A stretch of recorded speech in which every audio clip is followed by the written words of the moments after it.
বিশ্ববিদ্যালয়ের হ্যাঁ 21-22 সেশনের সি ইউনিটে যে প্রশ্নগুলো এসেছে, এমসিকিউ যে প্রশ্নগুলো এসেছে সেগুলোর সমাধান।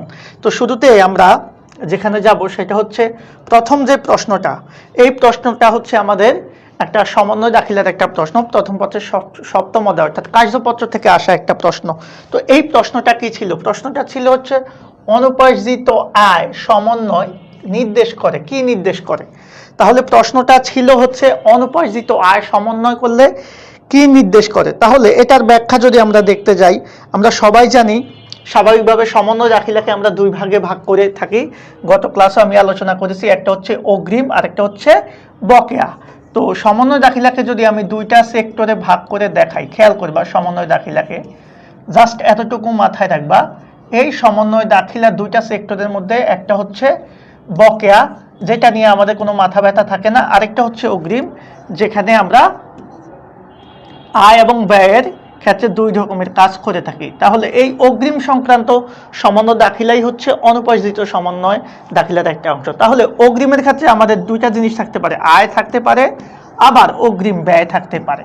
আজকে আমাদের আলোচনা হচ্ছে অনুপার্জিত আয় মানে হচ্ছে অগ্রিম আয়, তার মানে এই অগ্রিম আয় সংক্রান্ত সমন্বয় দাখিলার আলোচনা আজকে। তো সেক্ষেত্রে আমরা দেখব এই যে অগ্রিম আয়, যেটা মাথায় রাখবা, অনুপার্জিত আয় বা অগ্রিম আয়টা একটা ব্যবসা প্রতিষ্ঠানের চলতি দায় বা দায় হিসেবে বিবেচিত হয়। আমি আবারও বলছি, অনুপার্জিত আয় বা অগ্রিম আয় একটা ব্যবসা প্রতিষ্ঠানের কি হিসাবে বিবেচিত? দায় হিসাবে বিবেচিত হয়ে থাকে। যেহেতু একটা ব্যবসা প্রতিষ্ঠানের দায় হিসাবে বিবেচিত হয়ে থাকে এটা, সেক্ষেত্রে আমরা কি করব? আমরা প্রাথমিকভাবে চিন্তা করব এটা সাধারণত একটা দায়। খেয়াল করবে, একটা দায়। আমি যদি একটু এখানে তোমাদেরকে দেখাই, তাহলে অনুপার্জিত আয় বা অগ্রিম আয় আমরা কি বলবো?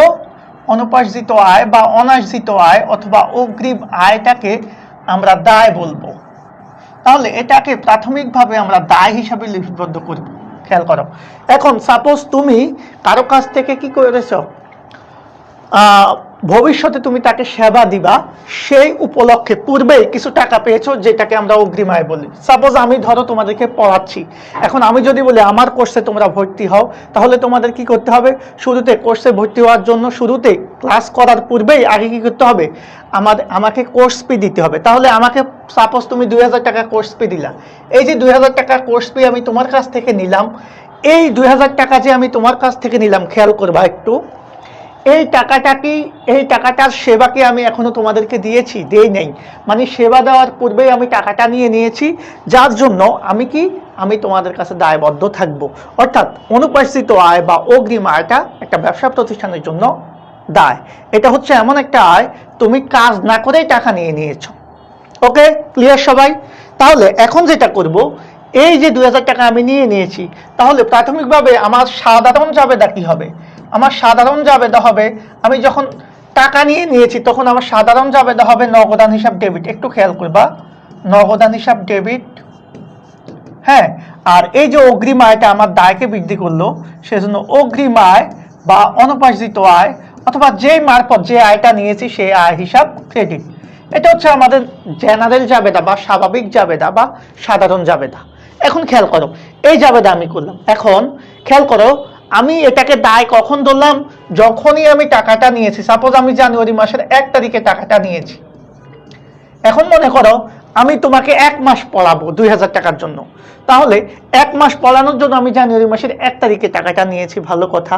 কিন্তু আমি যদি জানুয়ারি মাস পুরাটা তোমাকে সার্ভিস দিই, অর্থাৎ পড়িয়ে পেলি, তাহলে জানুয়ারি মাসের 31 তারিখে আমার এটা কি আর দায় থাকবে? বলো তো। আমি 1 মাসের জন্য তোমাকে কাছ থেকে অ্যাডভান্স মানে অগ্রিম 2000 টাকা নিয়েছি, যখন নিয়েছি তখন সেটা আমার দায় ছিল, ফাইন। কিন্তু যখন আমি এই সেবাটা তোমাকে দিয়ে দিব, মানে 1 মাস তোমাকে পড়াবো, পড়ানোর শেষে এটা কি আমার আর দায় থাকবে? থাকবে না। তাহলে জানুয়ারির 31 তারিখে সাপোজ যখন এটাকে আমি সমন্বয় করব, কি করব ভাইয়া? সমন্বয়।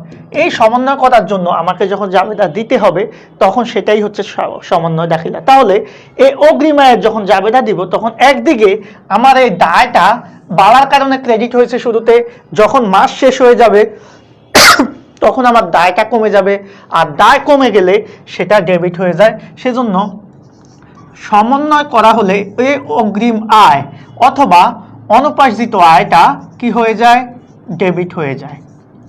অনুপার্জিত আয় ডেবিট, খেয়াল করবা, খুবই গুরুত্বপূর্ণ কথা। এবার আসো, এই যে অনুপার্জিত আয় ডেবিট হয়ে গেছে, কেন হয়ে গেছে ভাইয়া?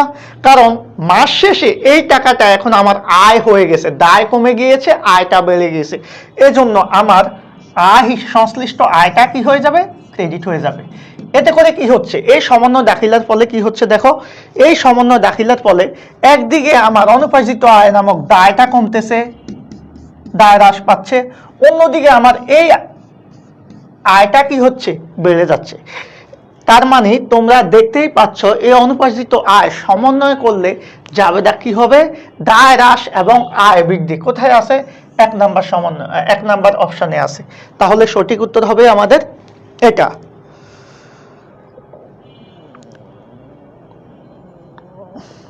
তাহলে সবাই একটু ক্লাসে চলে আসি আমরা, তাহলে আমরা ক্লাসটা খুব সুন্দরভাবে এনজয় করতে পারবো ইনশাল্লাহ। আমি সবাইকে রিকোয়েস্ট করব সবাই যাতে আমরা টাইমলি ক্লাসটা করতে পারি, কারণ এই ক্লাসটা তোমাদের জন্য অনেক বেশি গুরুত্বপূর্ণ। সো সবাইকে রিকোয়েস্ট করব ক্লাসে যত বেশি সম্ভব হবে তত বেশি রেসপন্স করবা, ওকে? তাহলে আমাদের প্রথম সমন্বয় দাখিলার কাজ শেষ, প্রথম যে কাজটা ছিল সেটা। এবার আসো তারল্য অনুপাত, 2 নাম্বার প্রশ্ন। তারল্য অনুপাত কি নির্দেশ করে? তাহলে তারল্য অনুপাত কি নির্দেশ করে, এই প্রশ্নের উত্তর দিতে গেলে আমরা এই 4টা অপশনে একবার দেখি। বলছে ব্যবসায়ের দায় পরিশোধ ক্ষমতা, ব্যবসায়ের সকল দায় অর্থায়নের সম্পদের প্রাপ্যতা, ব্যবসায়ের চলতি দায় পরিশোধের ক্ষমতা, ব্যবসায়ের দীর্ঘমেয়াদী দায় পরিশোধের ক্ষমতা। খেয়াল করো, তারল্য অনুপাত, তারল্য জিনিসটা কি আমরা সবাই জানি। তারল্য মানে হচ্ছে, তারল্য জিনিসটা হচ্ছে এইরকম, তারল্য মানে হচ্ছে যেটাকে খুব দ্রুত বা তাড়াতাড়ি তাড়াতাড়ি কি করা যায়, নগদায়ন করা যায় বা নগদে রূপান্তর করা যায়, নগদে রূপান্তর করা যায়। খেয়াল করবা, নগদে রূপান্তর করা যায়। তাহলে যেটাকে খুব দ্রুত নগদে রূপান্তর করা যায় সেটাকে আমরা বলবো হচ্ছে তারল্য। তারল্য মানে হচ্ছে যেটার নগদের ক্ষমতা যত বেশি সেটাকে তত বেশি তারল্য মান ধরা হয়ে থাকে। তাহলে তারল্য মানে হচ্ছে নগদে রূপান্তর করার ক্ষমতা। আমরা জানি দায়ের মধ্যে 2 ধরনের দায় থাকে, আমরা সবাই জানি দায় মূলত 2 রকম। একটা হচ্ছে আমরা জানি চলতি দায় বা স্বল্পমেয়াদী দায়, আরেকটা হচ্ছে দীর্ঘমেয়াদী দায়। আমরা সবাই এটা জানি, অলরেডি যারা অ্যাডমিশন টেস্টে এসেছো ইন্টারে অবশ্যই এটা করে এসেছো যে দায় মূলত 2 প্রকার, একটা হচ্ছে স্বল্পমেয়াদী দায়, আরেকটা হচ্ছে দীর্ঘমেয়াদী দায়। তো এই বিষয়টা নিয়ে কারো কোনো প্রবলেম হওয়ার কথা না। এখন কথা হচ্ছে এই যে দায়টা, তাহলে আমি দ্রুত যে নগদে পরিশোধ করব, তাহলে কোন দায়টাকে আমি দ্রুত পরিশোধ করতে পারবো? যেহেতু তারল্য অনুপাত কথা বলছে, তার মানে এটা দ্রুত করতে হলে আমি তো দীর্ঘমেয়াদী যেটা সেটাকে চাইলেই দ্রুত করতে পারবো না। তার মানে কোন দায়টাকে আমরা দ্রুত পরিশোধ করতে পারবো? অবশ্যই স্বল্পমেয়াদী বা চলতি দায়। তাহলে এখানে যেটা আছে দায় পরিশোধ ক্ষমতা নেওয়া যাবে না, কারণ দায়ের মধ্যে আমাদের দীর্ঘমেয়াদীও আছে আবার স্বল্পমেয়াদী দায়ও আছে, যার কারণে আমাকে নিতে হবে শুধু স্বল্পমেয়াদী বা চলতি।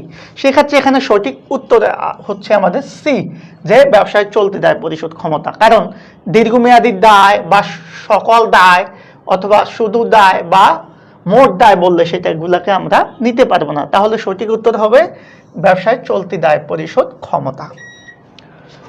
আমরা আশা করি বুঝতে পেরেছি।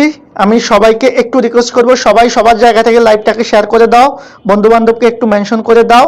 ইনশাল্লাহ আজকের ক্লাসটা তোমাদের জন্য অতি গুরুত্বপূর্ণ হতে যাচ্ছে, কারণ এই ক্লাসে তোমরা অনেক কিছু ইজিলি জানতে পারবা। সো শিক্ষার্থী বন্ধুরা যারা আসো লাইভে, কেমন হচ্ছে ক্লাস? ওয়ালাইকুম আসসালাম। ওকে জীবন, ওয়ালাইকুম আসসালাম, কেমন আছো? ওকে, আচ্ছা আমরা পরবর্তী প্রশ্নে চলে যাব ইনশাল্লাহ। দেখো এই প্রশ্নটা হচ্ছে আমাদের নিচের কোন লেনদেনটি করলে কোম্পানির মোট সম্পত্তি এত টাকা বৃদ্ধি পাবে। খুবই গুরুত্বপূর্ণ একটা প্রশ্ন এটা, হিসাব সমীকরণের সাথে এটাকে মিলিয়ে আমরা করব, মোট সম্পত্তি বৃদ্ধি পাবে। তো এটা যদি আমরা চিন্তা করি, আমরা জাস্ট এই দিকে একটু চিন্তা করব যে আমার এই পাশে হচ্ছে সম্পদ, এই পাশে হচ্ছে দায় এবং মালিকানা সত্ত্ব। হিসাব সমীকরণের থিঙ্কিং যদি আমরা ধরি, এই পাশে হচ্ছে এ মানে হচ্ছে সম্পদ, ওকে আমি লিখে দিচ্ছি, এল মানে হচ্ছে দায়, আর এটা মানে ওই মানে হচ্ছে মালিকানা সত্য, মালিকানা সত্য। ওকে, এখন আমাদের প্রশ্নে বলছে কোনটার কারণে হচ্ছে আমাদের 15,000 টাকা সম্পদ বৃদ্ধি পাবে। আমাকে ফোকাস করতে হবে কার দিকে? সম্পদের দিকে। ভাইয়া সম্পদের দিকে খেয়াল করতে হবে, 15,000 টাকা বৃদ্ধি পাবে সেই দিকে। তাহলে আমরা একটা একটা করে অপশন একটু যাচাই করি, তারপরে বুঝতে পারবো। দেখো, প্রথম প্রশ্নটা হচ্ছে নগদ 15,000 টাকা দায় পরিশোধ করলে। তো নগদ যদি আমরা 15,000 টাকা দায় পরিশোধ করি, আমার দায় কি হয়? আমার একদিকে দায়টা কমে যাবে, খেয়াল করব। আর এই যে নগদ টাকা পরিশোধ করতেছি, সেই কারণে আমার সম্পদটা কমে যাচ্ছে। তাহলে এই নাম্বার কি নেওয়া যাবে? বলো, তাহলে কি এই নাম্বার নেওয়া যাচ্ছে? কখনোই না। তাহলে এই নাম্বার নেওয়া যাবে না, কারণ আমার সম্পদ এখানে কমে যাচ্ছে, এটাকে নিতে পারবো না।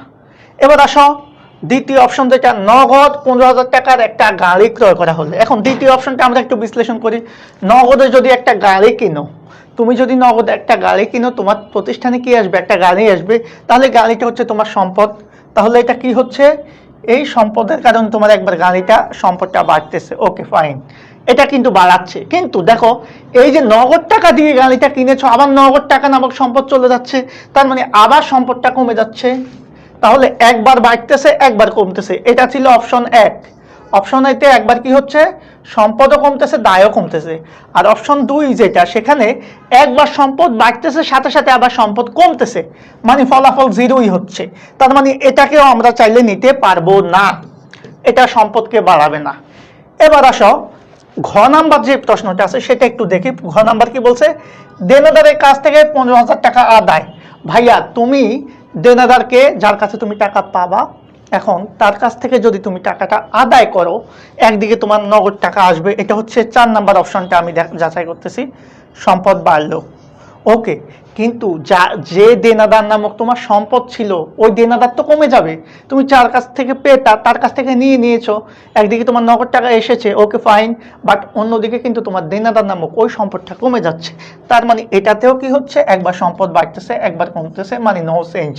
অর্থাৎ এই তিনটা লেনদেনের কারণে, ক, খ এবং ঘ এর কারণে আমাদের মোট সম্পত্তি বাড়ে না।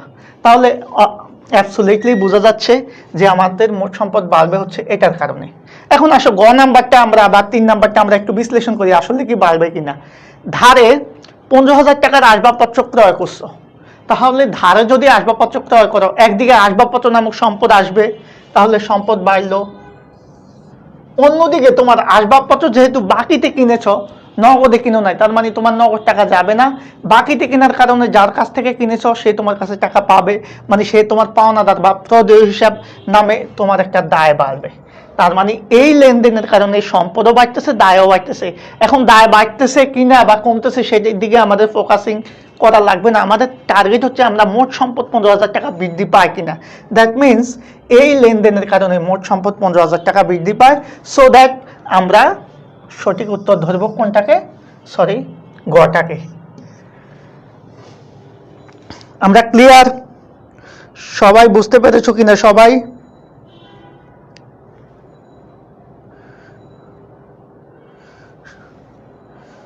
ক্লিয়ার? এবার আসো আমরা পরবর্তী প্রশ্নের উত্তরে চলে যাব। পরবর্তী যে প্রশ্নটা আছে, তোমরা যদি কমেন্ট না করো তাহলে কিন্তু আমি বুঝবো না। আমি বুঝবো যে তোমরা সবাই বুঝতে পেরেছো, যার কারণে আমি হয়তোবা তোমাদের কোনো প্রবলেম যদি থেকে থাকে সেটা আমি হয়তোবা কি করতে পারবো না, বুঝতে পারবো না যে আসলে সমস্যা আছে কিনা। সো আমি তোমাদেরকে রিকোয়েস্ট করবো, তোমরা তোমাদের জায়গা থেকে অবশ্যই চেষ্টা করবা যে সবাই যাতে আমরা একসাথে ক্লাসটা করতে পারি, সবাই একসাথে ক্লাসে উপস্থিত হতে পারি, সেই চেষ্টাটা করবো। ওকে, 4 নাম্বার যে প্রশ্নটা হচ্ছে, বিটা কার ওয়াশ কোম্পানি গত মাসে 100টি গাড়ি ওয়াশ করেছিল। ভালো কথা, ওয়াশের জন্য তারা গাড়ি প্রতি 60 টাকা চার্জ করে, মানে একটা গাড়ি ওয়াশ করতে তার টাকা লাগে হচ্ছে 7। ওই মাসে কোম্পানি শুধু 83 টাকা ইউটিলিটিস, 300 টাকা মজুরি এবং 31 টাকা সাবান বাবদ খরচ করেছে। তাহলে ওই মাসে কোম্পানি 83 টাকা ইউটিলিটিস মানে হচ্ছে আমাদের যে গ্যাস, পানি, বিদ্যুৎ যেগুলা, সেটা 300 টাকা মজুরি আর 31 টাকা সাবান বাবদ খরচ করেছে। মজুরি বাবদ অর্থ পরিশোধ করা হয়েছিল, কিন্তু ইউটিলিটি এবং সাবান বাবদ বিল পরিশোধ করা হয়নি, মানে এগুলা বকে আছে, ওই মাসে বিটার নিট আয় বা লোকসান কত। নিট আয় বা লোকসান আমরা কিভাবে বের করি? আমরা সবাই জানি নিট আয় বা নিট লোকসান আমরা বের করি হচ্ছে আয় থেকে কি করে ব্যয় মাইনাস করে, আমরা সবাই এটা কিন্তু জানি। আমি একটু রিকোয়েস্ট করব যারা যারা এখনো ক্লাসে আমরা আসতে পারিনি, হ্যাঁ সবাই আমরা ক্লাসে চলে আসব, কারণ সবাই ক্লাসে না আসলে আমরা অনেক কিছু মিস করে ফেলবো। এখন আসো তাহলে আমরা যেটা দেখব সেটা হচ্ছে তাদের আয়, এই প্রতিষ্ঠানের আয়টা কি হবে? তাদের কাজ হচ্ছে তারা হচ্ছে গাড়ি ওয়াশ করবে, করে টাকাটা আনবে। এখন তারা কতটা গাড়ি ওয়াশ করেছে? 100টা গাড়ি ওয়াশ করেছে, আর গাড়ি ওয়াশিং বাবদ তারা আয় নিচ্ছে কত টাকা করে? 7 করে। তার মানে তাদের টোটাল ওয়াশিং বাবদ আয় কত হয়? ওয়াশিং বাবদ আয় হয় হচ্ছে মূলত 100 × 7, আমি সংক্ষেপে দেখাচ্ছি, মানে 700 টাকা। ওকে, তাদের গাড়ি ওয়াশিং বাবদ আয় হচ্ছে কত টাকা ভাইয়া? 700 টাকা। এবার এই আয় থেকে আর তো কোনো আয় না, এবার তাদের খরচগুলো আমরা কি করব? বাদ দিয়ে দেব। তাহলে এই 700 থেকে প্রথমে আমরা তাদের কি কি খরচ আছে? তাদের 83 টাকা হচ্ছে ইউটিলিটি খরচ, তারপরে হচ্ছে 300 টাকা হচ্ছে মজুরি, আর 31 টাকা হচ্ছে কি খরচ? সাবান বাবদ খরচ। জাস্ট কি করব? তাদের আয় থেকে এই ব্যয়গুলো আমরা কি করে দিব? মাইনাস করে দিব। ব্যয় কি কি? তাদের যা আছে নর্মাল একটা অঙ্ক, জাস্ট তাদের ইউটিলিটি খরচ হচ্ছে 83 টাকা। ওকে, সাবান 300 টাকা হচ্ছে মজুরি, আর কত টাকা? 31 টাকা হচ্ছে তাদের কি খরচ? তাদের সাবান বাবদ খরচ। তাহলে এই তিনটা যোগ করে যত হবে তত আমরা 700 থেকে মাইনাস করে দিব। তাহলে আমরা এই তিনটা একটু যোগ করে দেখি কত? 83 প্লাস হচ্ছে 300 প্লাস হচ্ছে 31, তাহলে 414 টাকা মাইনাস করে দাও। 700 থেকে 414 মাইনাস করার পরে মতান্তরে 286 থাকবে। এটাই হচ্ছে তোমার নিট আয়। খুবই সহজ, জাস্ট আয় থেকে ব্যয় মাইনাস করলে আমরা কি পাবো? নিট আয় পাবো। সো এই প্রশ্নটা খুবই ইজি একটা প্রশ্ন ছিল, যদিও অনেকে দেখে এটাকে জটিল মনে করতে পারো, বাট আসলে প্রশ্নটা সহজ ছিল। এখন একটা বিষয় আমি শেয়ার করি, তোমাদের মধ্যে অনেকের প্রশ্ন থাকতে পারে মনে, যে স্যার এই যে ইউটিলিটি এবং সাবান বিল পরিশোধ করা হয়নি, ভাইয়া এই বিলটা পরিশোধ করা না হোক, কিন্তু আমরা তো অ্যাকাউন্টিং বকেয়া ভিত্তি অনুসারে ফলো করে থাকি, অর্থাৎ কোনো খরচ বা আয় যদি পরিশোধ করা না হয় সেটাকেও আমরা আয় বা ব্যয় হিসাবে লিপিবদ্ধ করব। দ্যাট মিনস এখানে সকল খরচই আসবে, যদিও এগুলাকে পরবর্তীতে আমরা আবার দায় হিসাবে দেখাবো, সেটা অন্য কথা, বাট এগুলাকে তুমি ব্যয়ের মধ্যে দেখাতে হবে। আশা করি বুঝতে পেরেছ। সাধারণত ডেবিট ব্যালেন্স থাকা হিসাব সমূহ কোনটা? আমরা সবাই জানি রেওয়া মিলের সাধারণত দুইটা দিক থাকে। আমরা জানি রেওয়া মিলে আমরা কি করি? দুই ধরনের হিসাব বসাই, একটা হচ্ছে হিসাবের বাম পাশ, আরেকটা হচ্ছে ডান পাশ। এই বাম পাশে আমরা সাধারণত, বাম পাশ মানে কি বুঝাই? ডেবিট, আর ডান পাশ মানে হচ্ছে ক্রেডিট। এখন খেয়াল করো, এই যে ডেবিট বা ক্রেডিট, এই ডেবিট দিকে আমাদের কি কি জিনিস বসে আর ক্রেডিট দিকে আমাদের কি কি জিনিস বসে সেটা আমরা সবাই জানি, তারপরেও আমি একটু নতুন করে তোমাদেরকে জানিয়ে দিচ্ছি। আমরা জানি সব মানে সকল ব্যয় এবং সম্পদ ডেবিট পাশে বসে, আবার এই পাশে হচ্ছে আমাদের কি বসবে? আদম মানে আয়, দায় প্লাস মালিকানা সত্ত্ব। এই তিনটা জিনিস আমাদের ক্রেডিট পাশে বসে। হ্যাঁ, এই পাশে ঠিক এই তিনটা হিসাবের বিপরীত তিনটা হিসাব বসে, অর্থাৎ আয়ের বিপরীত হচ্ছে বিপরীত আয়। এই পাশে আমাদের বিপরীত আয়গুলা বসবে, বিপরীত দায়গুলা বসবে, আর বিপরীত মালিকানা সত্ত্ব হিসেবে আমাদের উত্তোলনটা বসবে।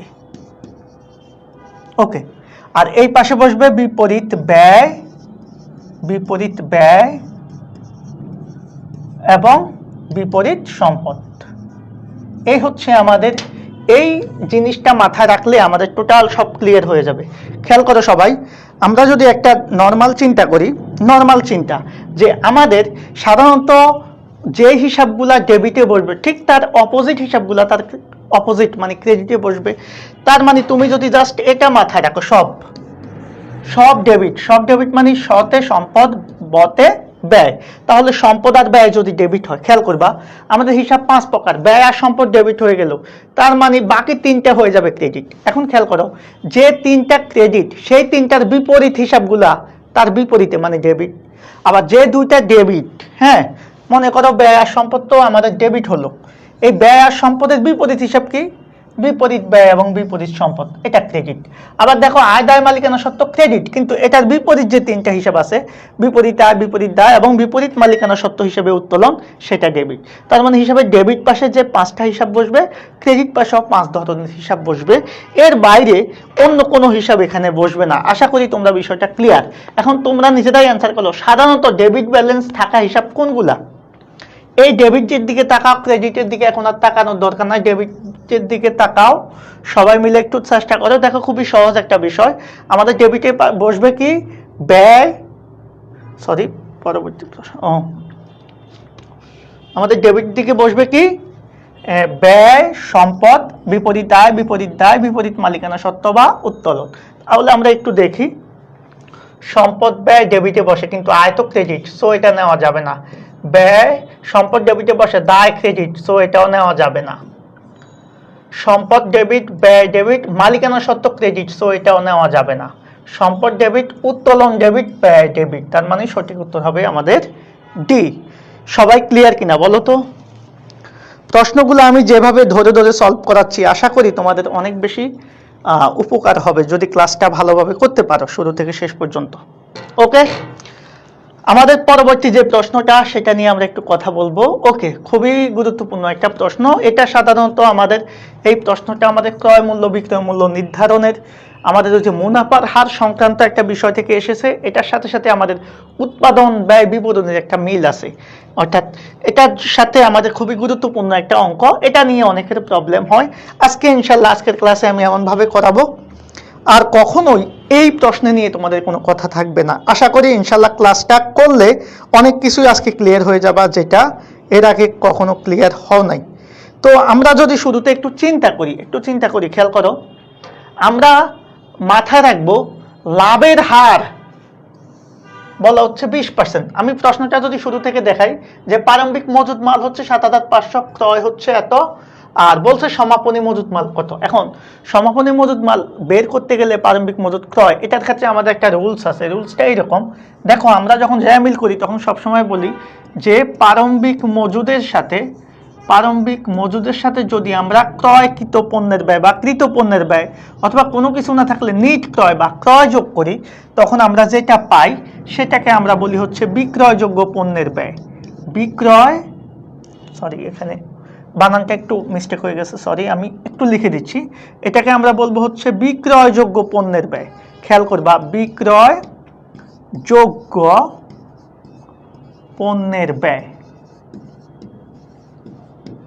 ঠিক একই পাশে, এই পাশে যদি আমরা একটু চিন্তা করি, এই পাশে হচ্ছে সমাপনী মজুদ পণ্য এবং বিক্রিত পণ্যের ব্যয় বা সমন্বিত ক্রয়, যেটাই বলি বিক্রিত পণ্যের ব্যয়। হ্যাঁ, এই দুইটা জিনিস যোগ করলে আমরা পাবো একই জিনিস, বিক্রয়যোগ্য পণ্যের ব্যয়। অর্থাৎ আমি এই পাশ থেকেও বিক্রয়যোগ্য পণ্যের ব্যয় বের করতে পারি, এই পাশ থেকেও বের করতে পারি। এখন এখানে 4টা জিনিস খেয়াল করো, প্রারম্ভিক মজুদ পণ্য, ক্রয়, সমাপনী মজুদ পণ্য, বিক্রিত পণ্যের ব্যয়। এই 4টা জিনিসের মধ্যে যে কোনো জিনিসের মান তোমাকে বের করতে বলতে পারে। কখনো তোমাকে প্রশ্নে প্রারম্ভিক মজুদ পণ্য জানতে চাওয়া হয়, কখনো ক্রয় জানতে চাওয়া হয়, কখনো সমাপনী মজুদ পণ্য, কখনো বিক্রিত পণ্যের ব্যয়। মাথায় রাখো, এই 4টা জিনিসের মধ্যে যে কোনো একটা জিনিস তো তোমাকে জানতে চাবে। যে জিনিসে তোমাকে জানতে চাওয়া হোক না কেন, তোমাকে বাকি 3টা জিনিসের মান দেওয়া থাকবে। অর্থাৎ তোমাকে এখন প্রশ্নে জানতে চেয়েছে সমাপনী মজুদ পণ্য, তার মানে এটার মান থাকবে না। তাহলে কার মান থাকবে? প্রারম্ভিক মজুদ, ক্রয় এবং বিক্রিত পণ্যের ব্যয়। সো আমরা দেখলাম যে প্রারম্ভিক মজুদের মান আছে 7500, আমি লিখে ফেললাম। ক্রয়ের মান কত আছে? 52500 আমি লিখে ফেললাম। কিন্তু এখানে কিন্তু বিক্রিত পণ্যের ব্যয় নাই। এটা হচ্ছে ঝামেলা, কারণ 3টা তো দেওয়া থাকবে, তাহলে তো তুমি সমাপনী মজুদ ইজিলি পেয়ে যাবা। এখন প্রারম্ভিক মজুদ আর ক্রয় যোগ করলে তোমার কত হয়? 52000 আর 7500 হচ্ছে কত? 60000 টাকা। এটা বিক্রয়যোগ্য পণ্যের ব্যয়। তাহলে এই পাশে যেটা হবে, আমরা জানি বিক্রয়যোগ্য পণ্যের ব্যয় এই পাশেও সেম। এখন তুমি যদি জাস্ট বিক্রিত পণ্যের ব্যয়টা জানো, তাহলেই তুমি সমাপনী মজুত পণ্যের মানটা বের করতে পারবা। এখন প্রশ্ন হচ্ছে, তোমরা কি আমার কথা বুঝেছো? এখন প্রশ্ন হচ্ছে, তুমি যেহেতু এই দুটা যোগ করে বিক্রয়যোগ্য পণ্যের ব্যয় পেয়েছো কত, 60,000 টাকা। এখন তোমাকে জানতে চেয়েছে সমাপনী মজুত পণ্য, তাহলে তোমার কাকে দরকার? বিক্রিত পণ্যের ব্যয় দরকার। এখন বিক্রিত পণ্যের ব্যয় তো ভাই প্রশ্নে দেওয়া নাই, তবে বিক্রিত পণ্যের ব্যয় না থাকলেও বিক্রিত পণ্যের ব্যয় বের করার একটা কি বলে লিঙ্ক তোমাকে দিয়ে দিয়েছে। যেমন লাভের হার, মাথায় রাখবা লাভের হার সবসময় কার উপর হয়? বিক্রয় মূল্যের উপর ধরতে হয়। তাহলে বিক্রয় মূল্যের উপর লাভের হার ধরতে হয়, কিন্তু এই প্রশ্নে আবার বিক্রয় মূল্য দেওয়া নাই, এখানেও একটু ঝামেলা আছে। তাহলে আমাকে এখন বিক্রয় মূল্য দেওয়া নাই, সেক্ষেত্রে বিক্রয় মূল্য কত হবে সেটা আমি জানি না।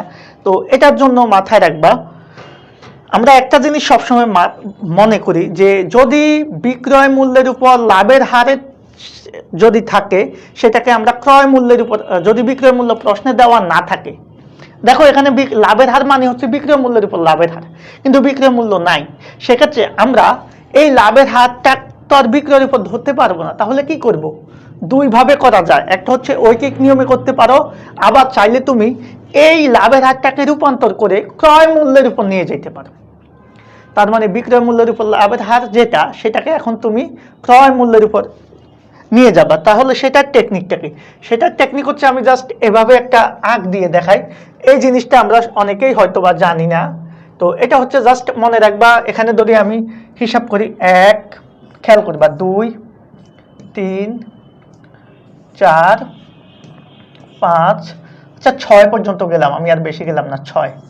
হ্যাঁ, এখন মনে করো এটা হচ্ছে, মনে করো 1, হ্যাঁ, এটা হচ্ছে 2/1, এটা হচ্ছে 3/1, এটা হচ্ছে 4/1, এটা হচ্ছে 5/1, আর এটা হচ্ছে 6/1।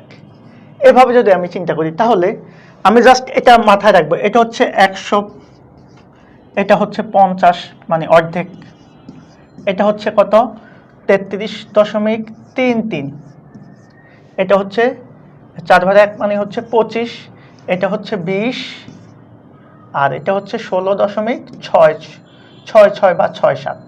ওকে, এগুলো হচ্ছে পার্সেন্টেজ। জাস্ট একটা টেকনিক তোমাদেরকে দেখাই, তাহলে মাথায় রাখতে পারবা। এবার আসো, তোমরা যারা লাইভে আসো তারা একটু খেয়াল করো, এটা খুবই গুরুত্বপূর্ণ একটা জিনিস, যে এখন যেটা দেখাচ্ছি এটা তোমাদের অনেক বেশি কাজে লাগবে। যদি কখনো বিক্রয় মূল্য থেকে আমাকে ক্রয় মূল্যে লাভের হার নিতে হয়, বিক্রয় মূল্য থেকে আমি কি করব? ক্রয় মূল্যে নিয়ে যাব এই লাভের হারটাকে। তাহলে মাথায় রাখবা, এই বিক্রয় মূল্য শুরু হচ্ছে বি দিয়ে, বি মানে বিয়োগ, এটা মাথায় রাখবা। মানে বিক্রয় মূল্যের লাভের হার সবসময় ক্রয় মূল্যের চেয়ে কম হবে, কম, বিয়োগ করলে আমরা যে কোনো কিছু কম পাই। তাহলে বিক্রয় মূল্য কি দিয়ে শুরু? বি দিয়ে, বি মানে বিয়োগ, বা আমরা যেটাকে বলতে পারি কম। তাহলে এই বিক্রয় মূল্যের হার সবসময় ক্রয় মূল্যের চেয়ে কম হবে। অথবা এটাকে যদি আমি উল্টা করে বলি, সেটা হচ্ছে ক্রয় মূল্যের উপর লাভের হার সবসময় বিক্রয় মূল্যের উপর লাভের হারের চেয়ে 1 ধাপ বেশি হবে। অর্থাৎ মাথায় রাখবা, বিক্রয় মূল্যের উপর লাভের হার যদি 20% হয়, অন্য কালার দিয়ে দেখাচ্ছি, বিক্রয় মূল্যের উপর লাভের হার যদি 20% হয়, তাহলে ক্রয় মূল্যের উপর লাভের হার হবে কত পার্সেন্ট? 25%। আবার ক্রয় মূল্যের উপর লাভের হার যদি 25% হয়, বিক্রয় মূল্যের হবে কত? 20%। আবার বিক্রয় মূল্যের উপর যদি 25% হয়, তাহলে ক্রয় মূল্যের উপর লাভের হার হবে 33.33%। যদি বিক্রয় মূল্যের উপর এত পার্সেন্ট হয়, তাহলে ক্রয় মূল্যের উপর হবে 50%। বিক্রয় মূল্যের উপর লাভের হার যদি 50% হয়, তাহলে ক্রয় মূল্যের উপর লাভের হার হবে কত পার্সেন্ট? 100%। অর্থাৎ বিক্রয় মূল্য থেকে ক্রয় মূল্যে লাভের হার বের করতে গেলে সবসময় আমরা 1 ধাপ আগেরটা নিব। তাহলে এখানে প্রশ্নে যদি আমরা একটু দেখাই, তাহলে এখানে বলছে লাভের হার। আমি বলছি লাভের হার কোনো কিছু বলা না থাকলে আমরা ধরে নিব বিক্রয় মূল্যের উপর।